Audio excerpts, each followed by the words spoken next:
안녕하세요. 40대 초반 여자입니다. 삶의 지옥 같던 시간을 이겨내고 이제는 좀 안정이 되어 사연을 보냅니다. 저는 30대 초반이었고 남편은 40대를 바라보고 있을 때 처음 만났습니다. 남편은 대기업에 다니고 있었고 저는 남편이 다니는 회사 앞에 커피숍 점원으로 일하고 있었습니다. 남편은 점심시간이면 제가 일하는 커피숍으로 와서 동료들과 함께 커피숍에서 한참 떠들다가 다시 회사에 들어가곤 했습니다. 그러다 남편 후배가 저에게 쪽지를 건넸고 그 쪽지엔 남편 연락처가 있었습니다. 남편은 저를 마음에 들어해서 매일 점심시간마다 동료들을 데리고 커피숍에 온 거였어요. 그리고 쪽지는 남편 후배가 남편 모르게 도와준다면서 저에게 준 거였어요.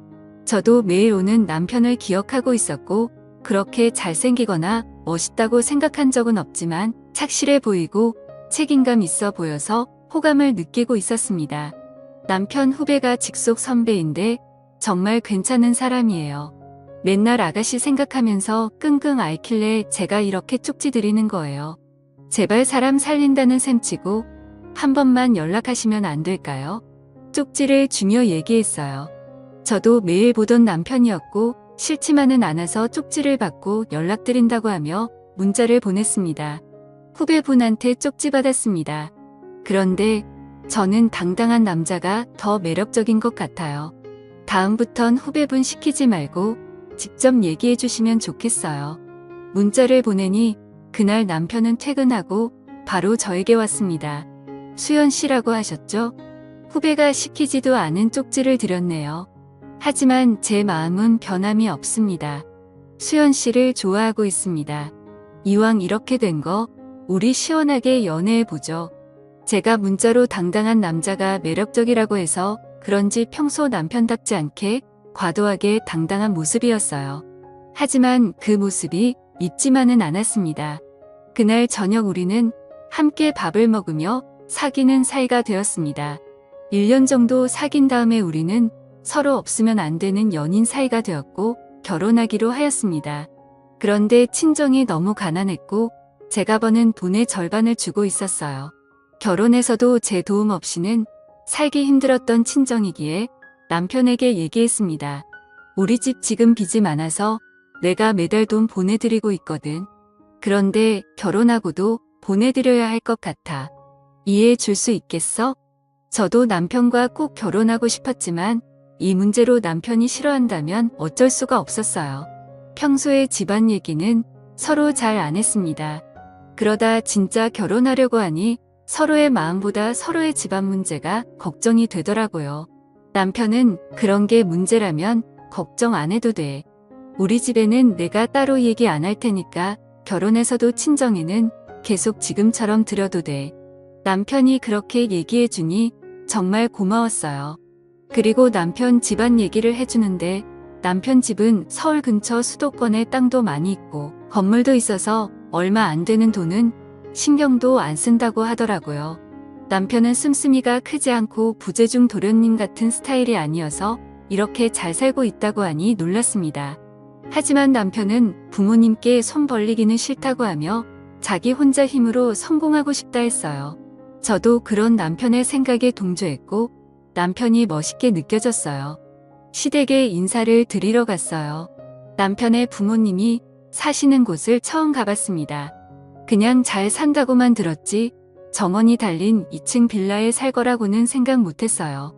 정원을 지나 빌라 앞에 차를 세우니 시어머님이 마중을 나오셨어요. 남편은 방문 전에 저를 결혼할 사람이라고 소개하였고 남편이 처음 이렇게 여자를 데려오니까 기대감에 벅찬 마음으로 저를 맞이하러 나오셨습니다. 어머님은 너무 잘했다며 제 손을 꼭 잡으셨고 아버님은 아무 말 없이 저를 훑어두셨어요. 그렇게 우리는 시댁에 왔고 인사를 드렸습니다. 어머님은 남편이 저 아니면 다른 어떤 여자와도 결혼 안 한다고 했다면서 저를 보고 마음에 들었다고 우리 아들이 보는 눈이 있다면서 좋아하셨어요. 그런데 아버님은 엉덩이가 큰 게 아기는 잘 낳겠구나. 니노 나이도 있으니까 빨리 결혼해서 아이나 빨리 낳거라.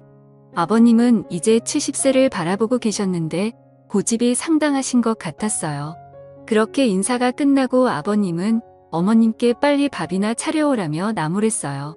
아무리 아버님이 예전에 가부장적인 남자지만 시대가 어느 때인데 저렇게까지 하시나 놀랐습니다. 어머님을 노예 부리듯이 하더라고요. 그런 아버님 밑에서 저희 남편이 나왔다는 게 신기했습니다. 그렇게 밥을 먹으면서도 아버님은 술 가져와라, 국이 식었으니 데워와라, 이 음식은 왜 이렇게 싱겁냐. 항상 불만이셨고 그런 아버님의 시중을 봐주시는 어머님이 불쌍했습니다. 제가 나중에 결혼하면 어머님을 많이 도와드려야겠다 생각했어요. 그날의 충격적인 아버님의 모습을 뒤로하고 우리는 결혼을 하게 되었습니다.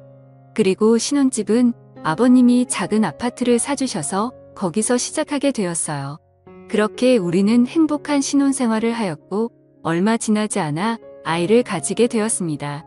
아이를 가졌다는 소식에 시아버님은 무척이나 좋아하셨고 저에게 각종 한약이랑 임산부와 아이에게 좋다는 음식은 다 보내주셨습니다. 하나밖에 없는 장남이 아이를 가졌다고 하니 안 좋아하시는 시부모님들은 없으시겠지만 시아버님은 유별나게 챙겨주셨습니다. 그렇게 아이를 가지고 5개월쯤 되었을 때 남편은 해외 출장이 잡혔다며 저에게 시누이에게 잠깐 가 있으면 안 되겠냐고 했어요. 남편이 출장을 간다고 하니 시아버님께서는 그런 며느리는 누가 돌보냐며 당장 자기 집에 들어와서 살라고 하셨다고 했어요. 물론 남편이 출장가 있는 동안 친정에 있는 게 저는 더 편했지만 시아버님은 절대 안 된다며 자기 집으로 오라고 하셨어요. 시아버님이 저를 챙겨주시는 것도 있고 남편이 이렇게 부탁을 하니 남편이 돌아오는 3달 동안 시댁에서 지내기로 했어요. 시댁에 가니 아버님은 우리 귀한 며느리 왔냐며 어머님께 빨리 임산부 몸에 좋다는 음식이나 하라고 타박하셨어요. 제 앞에서 어머님을 너무 뭐라 하시는데 너무 안타까웠어요. 그렇다고 시아버님한테 뭐라고 할 수도 없었고 시댁에서의 삶은 가시방석이었습니다. 제가 빨래를 하거나 주방에 있는 것만 봐도 아버님은 어머님께 노발대발 화를 내셨고 어머님도 포기하셨는지 아가야 저 양반 원래 저러니까 신경 쓰지 말고 이제 주방에도 오지 말고 그냥 푹 쉬어라 말하며 뒤돌아 주방에 가시는데 어찌나 눈물이 나던지 그런 아버님이 야속했습니다. 그러던 어느 날 밤 아버님은 술에 취하셔서 들어오셨어요. 그런데 같이 들어오는 사람이 있었습니다. 저는 방에서 소리만 듣고 있었는데 어떤 여자 목소리가 들리더라고요. 이 시간에 아버님이 여자를 데리고 왔지? 저는 궁금했습니다. 그리고 아버님과 그 여자가 조용조용히 아버님의 서재로 가는 소리가 들렸어요. 저는 몰래 거실로 나와 서재 근처로 갔습니다. 그러자 믿을 수 없는 소리가 들렸어요. 아버님과 그 여자의 민망한 소리였어요. 어머님이 분명 집에 있는데 어떻게 이럴 수 있냐고 생각하는 순간 어머님이 방문을 열고 거실로 나오셨습니다. 그리고 저에게 밤이 늦었는데 안 자고 뭐 하냐고 하시더라고요. 아버님이랑 다른 여자랑 지금 서재에서 더러운 짓거리를 하고 있는데 어머님 안 들리세요? 조용히 얘기했어요. 그러자 어머님은 괜찮다며 저한테 빨리 방에 들어가라고 하셨고 어머님이 그렇게 나오시니 어쩔 수 없었어요. 방에 들어와서 뜬 눈으로 밤을 지새웠고 아침이 밝아올 무렵 아버님과 같이 온 여자는 조용히 나갔습니다. 다음 날 아버님이 나가시고 저는 어머님께 따져 물었어요. 어머님, 아버님이 대놓고 저렇게 다른 여자랑 있는데 어머님은 상관없으세요? 아무리 가부장적인 아버님이라도 하지만 이건 아닌 것 같아요. 어머님은 이미 포기하셨는지 얘기하셨어요. 원래 저러지는 않았는데 5년 전 내가 유방암 수술 받고 가슴이 없어지니까 그때부터 나랑은 같이 붙어 있지도 않고 술만 먹으면 여자를 데려오는 게 아니니 나도 이혼하고 살고 싶었지만 아들도 이렇게 큰 마당에 새로 나가서 살면 뭐 하겠나 싶어. 그냥 이렇게 살다가 죽는 거지. 그리고는 아들이 이 사실을 알면 난리칠 거니까 말하지는 말라고 하셨어요. 어머님은 자기 혼자만 아버님의 이런 행동을 봐준다면 아들이랑 아버님의 관계는 좋을 거라 생각하시는 것 같았어요. 너무 속상했습니다. 같은 여자로서 이런 대우를 받으면서 굳이 살아야 하나 분노했어요. 그날 이후로도 아버님은 한 달에 한 번 정도는 다른 여자를 데리고 와서 그 짓을 하더라고요. 그렇게 악몽 같던 3개월의 시댁 생활을 정리하고 남편이 출장에서 돌아와 신혼집으로 오게 되었습니다. 어머님이 남편한테는 얘기하지 말라는 신신당부에 남편한테는 비밀로 하였습니다. 얼마 지나지 않아 예쁜 아들을 낳았습니다. 재출산 소식에 아버님은 한 걸음에 산부인과로 찾아오셨고 귀한 손주 낳아줘서 고맙다며 현금 1,000만 원도 주셨습니다. 저는 아버님의 추악한 행동들을 받게 해주신 돈을 받았을 때도 기쁘지만은 않았습니다. 그렇게 아이가 커서 걸을 쯤 됐을 때였어요. 아버님이 급하게 저희 부부를 병원으로 부르셨어요. 어머님이 많이 위독하다면서 이제 얼마 남지 않았다고 하더군요. 아이를 키우고 정신이 없어서 시댁에도 자주 못 갔었는데 갑작스러운 소식에 당황했습니다. 급하게 남편과 병원으로 가니 중환자실 앞에 앉아있는 아버님이 보였습니다. 그리고는 울면서 남편한테 얘기하더라고요. 밖에 일 보고 들어오니까 내 엄마가 거실에 쓰러져 있더라고. 119를 불러서 병원에 왔는데 유방암 말기라고 하는 게 아니니 이제 살 날이 얼마 남지 않았다고 한다. 어머님은 원래부터 자기 불평이 없으셨던 분이라 정말 죽을 정도까지 아프지 않으면 말을 안 하셨을 것 같았어요. 남들한테 피해를 주는 걸 무척 싫어하셨거든요. 그래도 자기 몸인데 남들을 왜 생각하셨을까? 유방암 말기까지 올 정도면 무척 아프셨을 텐데 그렇게 참으면서까지 남편과 아들한테 피해를 주기 싫었는지 너무 안타까웠습니다. 그리고 얼마 지나지 않아 어머님은 돌아가셨습니다. 어머님이 돌아가시자 아버님은 장례식 내내 목 놓아 우셨습니다. 저는 아버님의 추악한 행동들이 생각나며 속으로 그러길래 아내 살아있을 때 잘해주지 막상 아내가 떠나니까 미안한가 보내라고 생각했어요. 밥도 안 드시고 술만 연신 드시는데 나이도 70 가까우신 분이 버텨낼 힘이 어디 있겠어요. 어머님을 보내드리고 아버님은 그 자리에서 쓰러지셨어요. 그리고 입원을 하셨습니다. 몇 날 며칠을 그렇게 술만 드시니 아버님 몸 상태는 말이 아니었어요. 그리고 어느 정도 몸을 추스르고 다시 집으로 돌아가셨습니다. 남편은 그런 아버님이 걱정된다면서 당분간 시댁에서 같이 살기로 했어요. 시댁에서 남편 회사는 2시간 거리 정도 되었는데 남편은 행여나 아버님이 다른 생각을 하실까봐 걱정이 된다며 같이 살게 되었어요. 워낙 손주를 좋아하셔서 손주와 같이 지내다 보면 어머님을 잊으시지 않을까도 생각했습니다. 하지만 우리의 노력에도 예전의 아버님 모습은 없었습니다. 그저 어머님께 미안하다면서 매일 술을 달고 사셨습니다. 아버님도 연세가 적지 않으셔서 이러다 돌아가시면 어쩌나 하며 남편은 걱정을 많이 하더라고요. 그렇게 시댁에서 지내고 있는데 남편의 출장 소식을 들었습니다. 이번에 출장을 가면 1년은 있어야 해서 남편은 안 간다고 회사에 얘기했는데 남편 말고 다른 대체자가 없다고 하였고 이번 출장을 잘 마치면 임원까지 될 수도 있다고 하니 안 갈 수가 없게 되었어요. 남편은 저에게 내가 없는 동안 당신이 아버지 좀 지켜봐줘. 어머님 돌아가시고 아버지 보고 있으면 너무 가슴이 아프거든. 이번 출장만 다녀오면 우리 따로 살 거니까 그때까지만 참고 지내자. 어머님께 막대했던 아버님이라 싫어했지만 남편의 부탁을 들어주기로 했어요. 지금의 아버님은 예전에 강했던 모습은 전혀 없었거든요. 그리고 자신의 잘못을 뉘우치고 어머님을 그리워했기에 저도 별 문제는 없을 거라 생각했어요. 그렇게 우리만 남겨두고 남편은 출장을 떠났습니다.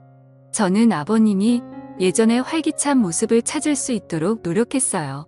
아버님 좋아하시던 음식 위주로 밥을 차려드렸고 아들과 함께 아버님하고 산책도 하였어요. 그렇게 6달이 지났을까요?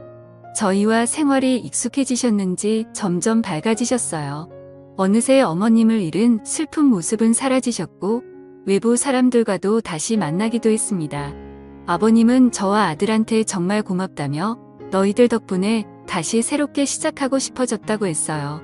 하지만 너무 새롭게 시작하셨는지 술을 먹고 또다시 여자를 데리고 오시기 시작했어요. 이제는 어머님도 안 계시고 홀몸이니까 아무 상관이 없지만 보통 데리고 오는 여자들은 사랑해서 만나는 여자들이 아니고 돈을 주고 만나는 여자들이었어요. 아버님이 돈이 없는 것도 아니고 건강도 찾았겠다. 새롭게 시작하는 게 다시 많은 여자를 만나는 거였어요. 하루가 멀다 하고 여자를 데리고 오는데 아이도 어느 정도 컸겠다. 아이 교육상 안 좋아 보였습니다. 남편이 오기 2달 남았을 때 아버님께 아이를 친정에 보내겠다고 했어요. 손주를 끔찍이 아끼는 아버님이라서 보내지 말라고 하실 줄 알았는데 웬일인지 보내려고 하더군요. 그리고는 저는 가면 안 된다고 하더라고요. 자기 혼자 이 집에 있으면 너무 힘들 것 같다면서 아들 출장 다녀올 때까지는 같이 있어 달라고 했습니다. 저 또한 남편이 얘기한 것도 있고 아버님을 혼자 내버려 두고 가려는 생각은 없었지만 아버님이 이렇게까지 자부심이 불쌍하기도 했습니다. 그렇게 아이를 친정에 보내고 시댁으로 돌아왔습니다. 그런데 제 방에서 인기척이 들리더라고요. 방문을 열어보니 아버님이 있었습니다. 아버님은 흠칫 놀라며 벌써 왔냐라고 하셨어요. 제 방에는 어쩐 일이세요? 뭐 필요하신 거 있으세요? 아버님은 별건 아니고 며느리 이제 혼자 지내야 하는데 부족한 건 없나 해서 한번 들어와 봤다. 배고프구나 밥이나 먹자. 제가 밥을 차리는 동안 아버님은 술을 사오셨습니다. 그리고 어색한 둘만의 식사가 시작되었어요. 저는 어색한 자리가 될 것 같아 밥을 안 먹겠다고 했는데 아버님은 외롭다며 같이 밥을 먹자고 했습니다. 아버님은 술을 드시면서 자기 때문에 어머님이 그렇게 됐다며 한탄하셨습니다.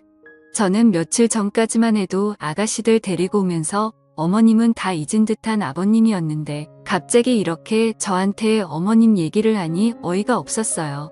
정말 알다가도 모를 아버님이라 생각했습니다. 그렇게 아버님과 밥을 먹다가 아버님의 권유에 같이 술을 마시게 되었죠. 제가 주량이 약한 데다가 잘 먹지 않던 술을 마셔서 순식간에 취한 나머지 저는 방에 들어와 잠을 청하였습니다. 그리고 얼마 지났을까요? 정말 생각하고 싶지 않은 일을 겪게 되었습니다. 그날 늦은 밤이었어요. 저는 한번 자면 깊게 자는 편인데다가 그날은 술도 마시고 친정까지 왔다 갔다 하고 많이 피곤했습니다. 그렇게 세상 모르게 자고 일어났는데 아버님이 제 옆에 있더라고요. 자고 일어났는데도 술이 덜 깨서 이게 꿈인지 현실인지 구분이 안 가더라고요. 어렴풋이 생각나는 건 남편이 오랫동안 자리를 비워서 제가 외롭다는 말을 했던 것 같기도 하고 결국 실수를 저지르고 말았던 거였죠. 잠시 후 아버님이 깨셨고 저는 무슨 짓이냐며 화를 냈습니다. 그러자 오늘 일 절대로 비밀 지켜줄 테니 자신과 지내주면 안 되겠냐고 하더라고요. 저는 많은 생각을 했습니다. 이 상황이 남편한테 그리고 아들한테 들려준다면 나는 어떤 여자가 되는 거지 정말 상황 판단이 안 되더라고요. 그래서 일단 생각해 본다고 말하고는 그날 저는 바로 친정집으로 갔습니다. 이 사실을 누구한테 말하기도 싫었고 우선 아버님과 떨어져서 지내야겠다고 생각했어요. 친정에서 잠을 청하고 있는데 한 통의 문자가 왔어요. 아버님의 문자였어요. 내일 당장 돌아오지 않으면 아들한테 어제 일을 다 말하겠다고 하더군요. 너무 창피한 마음에 다음날 시댁으로 바로 돌아갔습니다. 그리고 어쩔 수 없이 아버님의 요구를 들어주게 되었습니다. 그냥 하루빨리 남편이 돌아오기만을 기다렸습니다. 그렇게 아버님과 단둘이 산지 한 달쯤 됐을까요? 모르는 번호로 한 통의 전화가 왔습니다. 박주일 님이랑 어떤 관계시죠? 박주일은 아버님 이름인데 누군데 나한테 연락하는 거지 생각했어요. 저는 며느리라고 했습니다. 그러자 박주일 님이 1시간 전에 교통사고 당하셨는데 그 자리에서 사망하셨습니다. 주변에 아는 사람도 없어서 박주일 님 핸드폰에 있는 번호로 연락드린 겁니다. 빨리 병원으로 오셔야 할 것 같아요. 저는 너무 어이가 없었습니다. 어제까지도 저와 같이 붙어있던 사람이 순식간에 죽었다는 소식을 들어서 좀 충격적이었거든요. 사실 아버님이 사라지길 바라긴 했지만 아무 종교도 믿지 않는 제가 신이 정말 있나 싶을 정도로 놀랐었죠. 아무튼 연락을 받은 저는 곧장 병원으로 갔습니다. 병원에는 경찰들이 있었고 저에게 얘기했어요. 박주일 씨가 술에 취해서 무던 횡단을 하였고 어두운 곳이라 미처 박주일 씨를 보지 못한 덤프트럭에 부딪혀 사망하셨습니다. 그리고 아버님의 유품들을 저에게 주더라고요. 그리고 이틀 뒤 남편이 급하게 돌아와서 아버님의 장례를 치렀습니다. 정말 하늘이 도와주신 건지 그렇게 악마 같았던 아버님은 사라졌습니다. 그리고 아버님과 저만 알고 있던 비밀도 같이 사라졌고요. 정말이지 그때 생각하면 너무 힘들기도 했는데 하늘이 도와 아버님께 천벌을 내렸다고 생각하고 살고 있습니다. 남편에게 미안한 마음으로 앞으로는 더 조심하면서 열심히 살겠습니다. 감사합니다.